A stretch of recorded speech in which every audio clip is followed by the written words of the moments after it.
Ya estamos ya de vuelta en Política en Vivo y vamos a tener el gusto de compartir esta segunda parte de nuestro programa con el economista, exdirector general de Relaciones Económicas Internacionales de la Direcom, don Osvaldo Rosales. Estimado Osvaldo, qué gusto de saludarte, ¿cómo estás? Hola, hola. Muy bien. Pese a cómo está el mundo, muy bien. Oye, sí, pues estábamos conversando con Paulina Astroza recién Ujú. ay, ay, ay, es para preocuparse. Y ella hacía, perdona que quiere partir por ahí, ya nos metemos en el IPOM y en las otras cosas, pero ella al final hacía, oye Osvaldo, una reflexión que a mí me pareció súper válida, decir, ¿qué pasa en nuestro país que de estos temas los líderes de nuestro país, incluidos los candidatos presidenciales, no tienen opinión, no hablan y nadie les pregunta tampoco? Y pucha, Sí. los temitas, ¿no? A ver, yo diría dos cosas. Uno es que somos un país bastante provinciano, en primer lugar, y en segundo lugar, los medios de comunicación, con honorables excepciones como Radio que Piensa, y los noticiarios más bien son propaganda de fábrica de salchichas, ¿no? Es corre, corre y corre la sangre. Entonces, en los debates que ha habido, el periodismo pone la agenda y hay un minuto o minuto y medio para responder y yo creo que es bastante difícil desarrollar esta idea al respecto. Obviamente sería muy útil conocer las visiones de los candidatos, precandidatos, respecto de lo que está pasando en el mundo y cómo esto puede afectar a Chile y, de un modo bien realista y pragmático, cuáles son los espacios efectivos de acción que tiene un país como Chile. Por Ustedes, cierto, que hay un debate. sí, ¿Mm? Osvaldo, en este comité del que tú formas parte justamente de Sí, asesoría respecto sí. de la amenaza internacional, por llamarlo de alguna manera, Ajá. ¿qué han ido, si es que se han reunido en los últimos días, cómo han ido pulseando lo que va? Bueno, hay dos comités funcionando. Uno que lo organizó primero el Cancillería Ujú. y luego el de Hacienda, que reúne básicamente economistas. Bueno, en ambos lo que se trata es de ir pulseando lo que está aconteciendo en Estados Unidos, en cómo van evolucionando las medidas arancelarias y comerciales en general de Trump, y cómo eso está afectando el comercio mundial, cómo eso podría afectarnos a nosotros y qué se puede hacer al respecto. Básicamente ese es el escenario y hay que seguirlo día a día, porque como tú bien sabes, este señor que está en Casablanca va cambiando de medidas prácticamente día por medio y por lo tanto hay que hacer un seguimiento muy preciso y es lo que está haciendo el gobierno a través de las instancias respectivas, como la SUBREI, su Secretaría de Relaciones Económicas Internacionales y por supuesto nuestra embajada en Washington. Oye, confirmó, antes de meternos en lo bien local, pero confirmó el presidente Boric su asistencia el 6 y 7 de julio, si no me equivoco, en Brasil Sí. al BRICS, en calidad, a la cumbre del BRICS, en calidad de Ujú. invitado. Lo que genera siempre polémica, yo no sé por qué se genera polémica por cosas que eso tú vas a ver y qué sé yo, pero ¿qué te parece a ti que vaya, que lo inviten y eventualmente tener acuerdo o que ese sea también un derrotero de posibilidades de acuerdos, de alianzas para Chile? A mí me parece que la tensión por aceptar esta invitación es absolutamente injustificada. Es asistir a una reunión. Hay mucha gente que se pone nervioso, que trata de utilizar políticamente este tipo de cuñas para perjudicar al gobierno.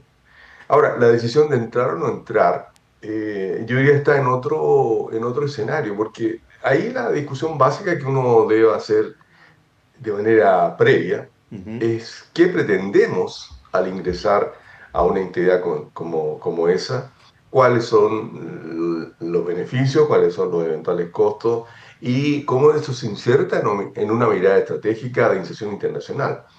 Lo que yo echo de menos es una reflexión más estratégica sobre ese tipo de inserción internacional en un escenario internacional inédito, porque lo que está aconteciendo es que la economía más importante del mundo abandona un modelo de gobernanza global que fue gestado a imagen y semejanza de ella misma, de Estados Unidos, y rompe con el libre comercio, rompe con el multilateralismo pasa por encima de sus acuerdos de libre comercio, pasa por encima de la Organización Mundial de Comercio y bueno, es el escenario en el cual uno tiene que discutir. Esto es transitorio, es permanente y si fuera uno u otro escenario, cuáles son las conclusiones que uno tiene que sacar al respecto.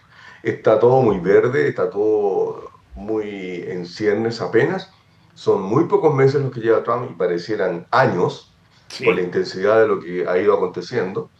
Y habrá que esperar porque yo sigo estos temas obviamente más que día a día, minuto a minuto, Ujú. y yo tengo cierta visión a esta altura, es esperanza también de que las cosas se le vayan complicando día a día a Trump, tanto en materia económica como en materia comercial. Un solo dato, la segunda reunión con los representantes chinos en Londres, respondió a una presión de las automotrices norteamericanas que señalaron de alguna forma, directa o indirecta, a la Casa Blanca, que el stock de tierras raras con que estaban contando era tal que en no más de 2 o 3 meses tendrían que cortar la producción. De hecho, Ford cerró una planta en algún estado, no recuerdo ahora el nombre, justamente por escasez de estos minerales. De manera que la presión llevó a Estados Unidos a ese nuevo acuerdo marco, que en el fondo no es más que restituir lo que Sí, supuestamente claro. se había concordado en Ginebra hace un mes atrás. Por lo tanto, eso está en veremos y los datos me empiezan a mostrar ya que en materia de proyección de crecimiento, tanto en las proyecciones locales realizadas en Estados Unidos como en las que acaba de presentar la OCDE y el Banco Mundial, hablan de que el crecimiento en Estados Unidos este año estaría cerca del 1%, 1,1 dice la OECD. Y la inflación estaría en torno a 4, 4,5, muy superior a la que heredó de Biden. Por lo tanto, por el lado de la inflación, por el lado del crecimiento, las noticias son muy malas para Estados Unidos. Y habrá que ver cómo sigue esta locura, porque si ustedes recuerdan, si tú recuerdas, esta pausa arancelaria se termina el 9 de julio. Y Ah, él de dijo que veras, había pues. una lista larga de países que estaban muy ansiosos de negociar con él. Lo dijo de una forma bastante grosera Sí, claro. y que él iba a definir los acuerdos y ahora como se dio cuenta de que primero no estaba obteniendo resultados ni con la Unión Europea, ni con India, ni con Corea, ni con Japón, bueno, él va a enviar nada más que la lista a los países, seguramente a los más importantes, y los países verán si lo aceptan o no lo aceptan, y si no lo aceptan, bueno, vendrán las penas del infierno. Por lo tanto, mediados de julio es una fecha crítica para poder evaluar cuál es el escenario que va a predominar en el segundo semestre. Ahora, por lo menos uno podría esperar con algún optimismo que Trump al menos tiene el desparpajo de avanzar y retroceder sin dar ninguna Así es, explicación y de pronto así se es. baja de las decisiones que ha tomado porque bueno, nomás mira con esto de los, en términos de migrantes, con el tema de los agricultores que le dicen, oiga, me está dejando sin mano de obra, bueno, voy a ver qué hago. Entonces Y va y el turismo viene, ¿ah? también. Exacto, no, sin ninguna duda. Y siempre todo lo presenta como un logro, como un éxito. Pero claro, eso, como las mentiras, ¿no es cierto?, tienen patitas cortas Sí, y claro. más temprano que tarde va a ser pillado. Vamos a ver, no sé si te ha pasado a ti, Osvaldo, pero con los años uno se va poniendo cada vez más escéptico de cómo reaccionan. Es verdad que te pueden pillar, pero de ahí a que te sancionen porque te pillaron con las patitas cortas. No, yo Yo creo que hay que separar soy dos más cosas. pesimista en eso, fíjate. Sí. No, no, no, no, no, yo no soy tampoco no soy ingenuo, pero mira, yo voy a lo siguiente. Las medidas extremas del famoso día de la liberación, Mm, esas no se van a aplicar. claro, Pero va a quedar un remanente que va a significar un cambio drástico en la economía mundial. Un solo ejemplo, el arancel medio que Estados Unidos aplicaba antes que asumiera Trump era 2,4%. Hoy día, con todos los cambios, idas y vueltas, está en 17%. Ese es un cambio mayúsculo. pero La principal economía del mundo planta un arancel que es casi que- 8,5 veces superior al que tenía hace un par de meses. Y claro, a China claro, un arancel que según dice él va a quedar en 55%. Eso significa que el comercio mundial se va a ver tremendamente afectado.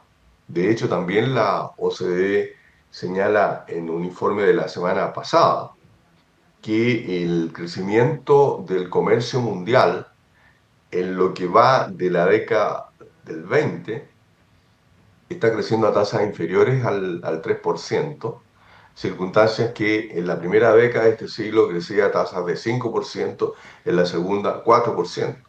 Es decir, un crecimiento muy mediocre del comercio mundial, y si uno excluye a las economías asiáticas, que son las que llevan la mayor dinámica en este ámbito, obviamente el escenario es bastante preocupante.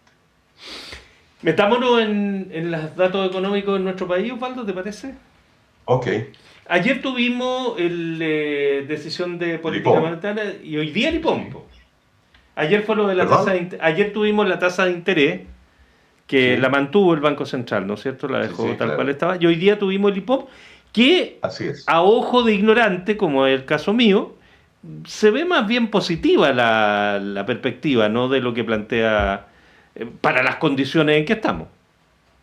Yo diría dos cosas. Para el escenario mundial que estamos viviendo, es un resultado bastante halagüeño.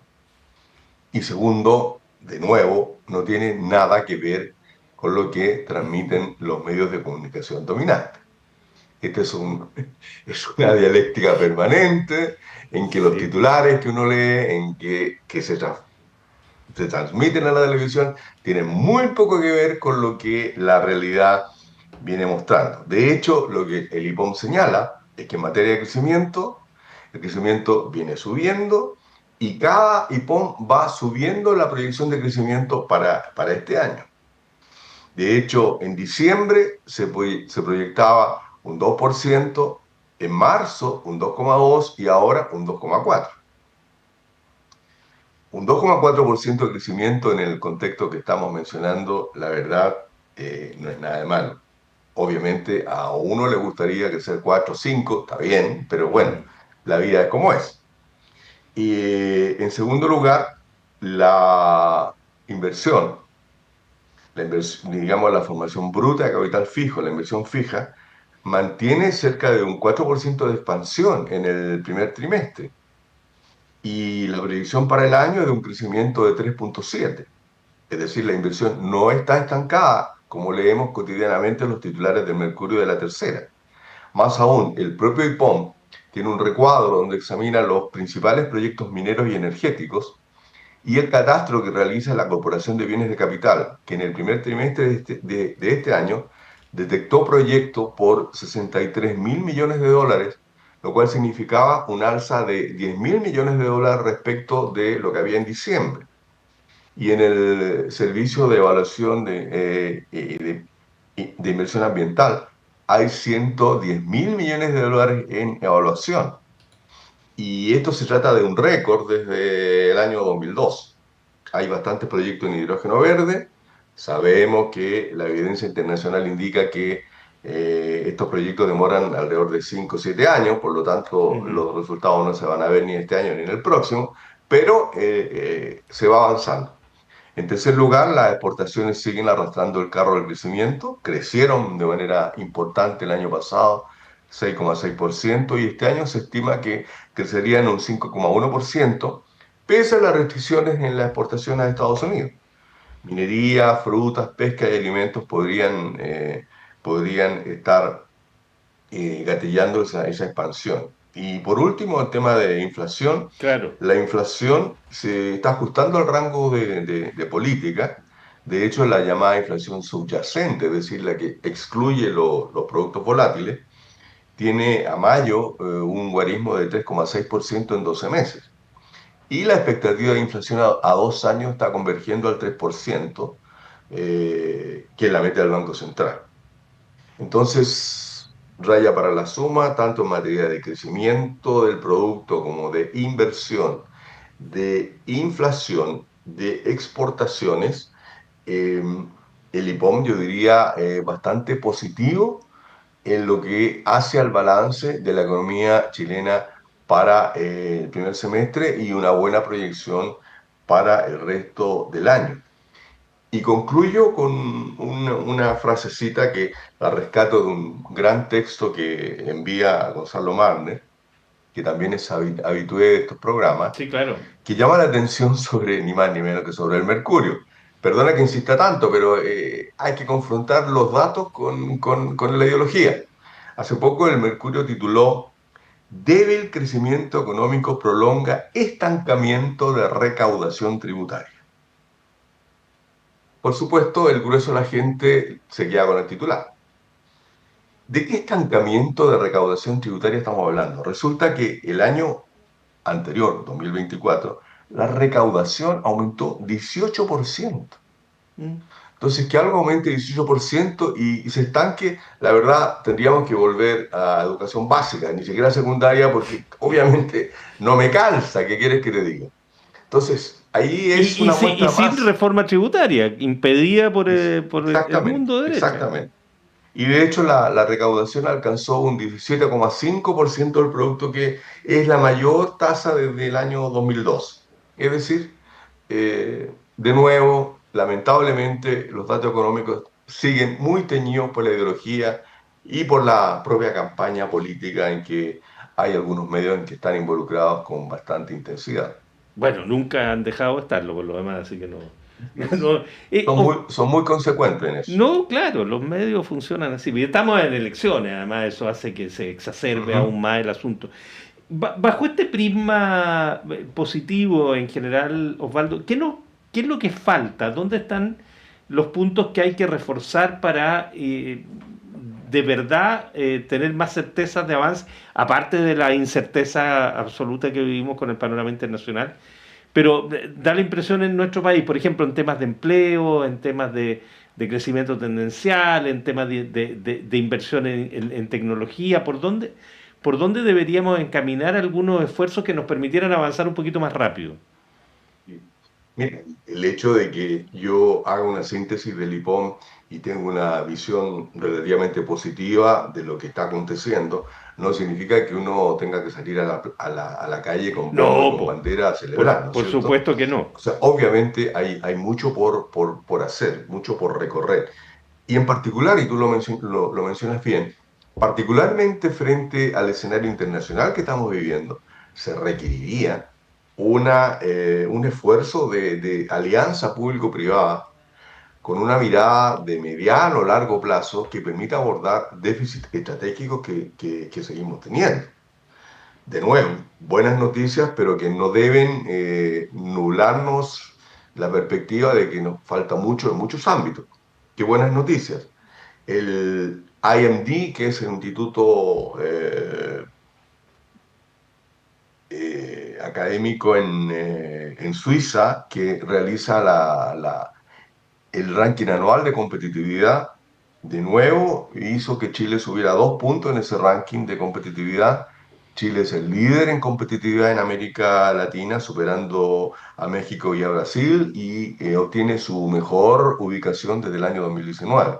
Ahora, ¿qué nos falta? Bueno, obviamente nos falta productividad, Ujú. nos falta innovación. Seguimos con un gasto en I+D que es paupérrimo, que es de 0,35%. Estamos muy lejos de lo que necesitamos.